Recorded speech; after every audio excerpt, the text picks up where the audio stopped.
Hello and welcome to another one of my game pickups videos, where this time I'm going to be going through all of the stuff that I picked up in July and August. The reason I didn't do one of these just specifically for July itself is because I didn't really pick up too many games, and when I make these videos I want there to be quite a lot to talk about. As always, let me know in the comments what games you've picked up recently, because I'm always interested in knowing what people have found. So the first game pickups that I actually got early on in July were the Oddworld Game Boy games. So that's Oddworld Adventures 1 and 2 and the Game Boy Advance port of Munch's Odyssey. I haven't actually ever played these. I played them a tiny bit just to make sure that they worked. But yeah, I'm looking forward to giving these proper reviews in my second Oddtober series.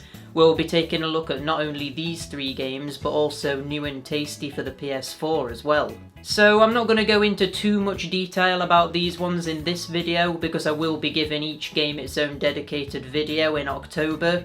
So if you're interested in my thoughts on these games, make sure to check out those videos. So with these games being slightly more uncommon, I couldn't find them in any of the local shops that I go to, so I resorted to getting them on eBay. And for all three of them it cost around £30, which isn't too bad for more uncommon games like this. I would have liked to have got them boxed, to be honest, but for the boxed versions it costs about £50 for each one. And I'm not really willing to spend £150 on these games that I've got no idea if they're even good or not. The next game I got is a very weird one, and it's Who Wants to Be a Millionaire 2nd edition on the PS1. The reason that I got this is because a local game shop was actually shutting down, so I went in there just to have a final look around, and I didn't really see much that I wanted, but I figured I would pick this up because the Who Wants to Be a Millionaire PS1 game is kind of like an in-joke between me and my friends, where we're always trying to get to £1 million, and we've never successfully done it. So I figured this would be a funny pickup to get, seeing as it's the 2nd edition, which makes some improvements to the first one, but really it's the same game. So like I say, I got this from a local independent game shop that's unfortunately now shut down, and it only cost around £1.50, so it's not like I had to splash out on it or anything. It's probably quite a common game, and it's one that isn't in high demand as you would expect. But yeah, just got it as a joke basically. The next three games I picked up was also in the same visit that I got the Who Wants to Be a Millionaire game, so it was from the local independent game shop again, but this time it was the London Racer Trilogy. Now, I actually don't know a lot about these games, and I've got no nostalgia for them. I didn't play them when I was a kid or anything, but my girlfriend did play the first one quite a lot when she was a kid, so she has that nostalgia for it. So when we saw them there in the game shop, we figured we might as well pick them up. They were pretty cheap, it only cost around £5 to get all three of them. So yeah, we figured we might as well pick them up, give them a go together, and revisit a game from my girlfriend's childhood, as well as check out the other ones in the series that she had never played. The next game is one of the big releases of July, and it's probably going to end up being the last major PlayStation 4 exclusive.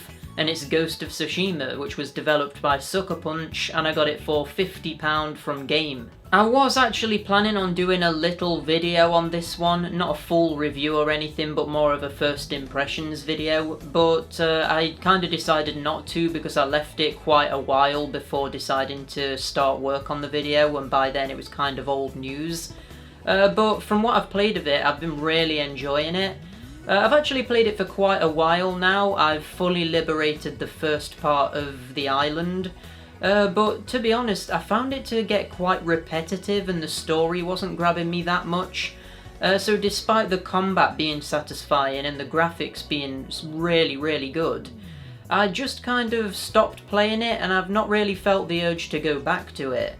They've just announced a new co-op mode that's going to be put into the game around winter time, so that might get me back into it a little bit, but yeah, I kind of feel like I've had my fill of it. Maybe I'll go back to it eventually, but for now, I think I'm going to stick with playing other things. Now, the next game is one that I've been looking forward to coming out for ages, and it was the last game release that I picked up in July, and it's the Destroy All Humans remake on PS4. I've actually done a full video review on this on the channel, so if you want to know my opinion, you can check that out. But just to go through it quickly here, I was kind of really disappointed by this. I just feel like it didn't make enough changes to the original game to really warrant existing, and there's so many directions they could have taken a remake to really change it and make it more modern, and they just didn't really do that. It kind of just feels like you're playing the exact same game as the original, but with slightly different graphics and with some very, very minor changes. And really, that's not what I wanted. I wanted them to go more in depth than that and really tweak things quite heavily. If you're wondering where I got this from and how much it was £35 from Game. So it's probably considered a bit of a budget title. But yeah, probably still quite expensive for what it is. Overall though, it is still a good game, it's just disappointing as a remake. But if you've not played the original, you could give this one a shot and you'd probably have a good time with it. So this next game is one that I've actually been looking for absolutely ages, and I got lucky and found it in CEX for £2.50, and it is Crisis Zone on the PS2.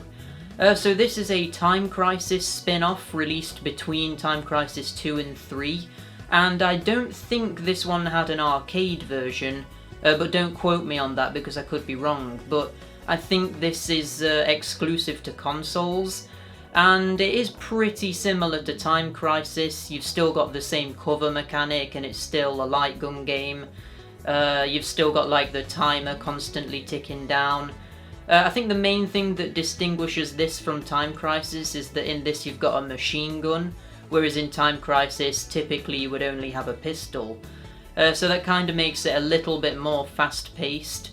But yeah, the reason that I wanted to get this is because I'm a big fan of light gun games, and I've actually got all of the PS2 Time Crisis games, so this was the last one that I needed to get. Finally found it, and I've been having a good time with it. The final game I've got left to talk about, and my newest game pickup, and probably the last game pickup that I'm going to get in August, is none other than the final Super Monkey Ball game I've got to add to my collection, Super Monkey Ball Banana Splits for the PlayStation Vita. Now this one is a particularly interesting one because with it being locked to the Vita, there's no easy way of recording footage for it, which isn't very helpful considering that I need to do a review of it.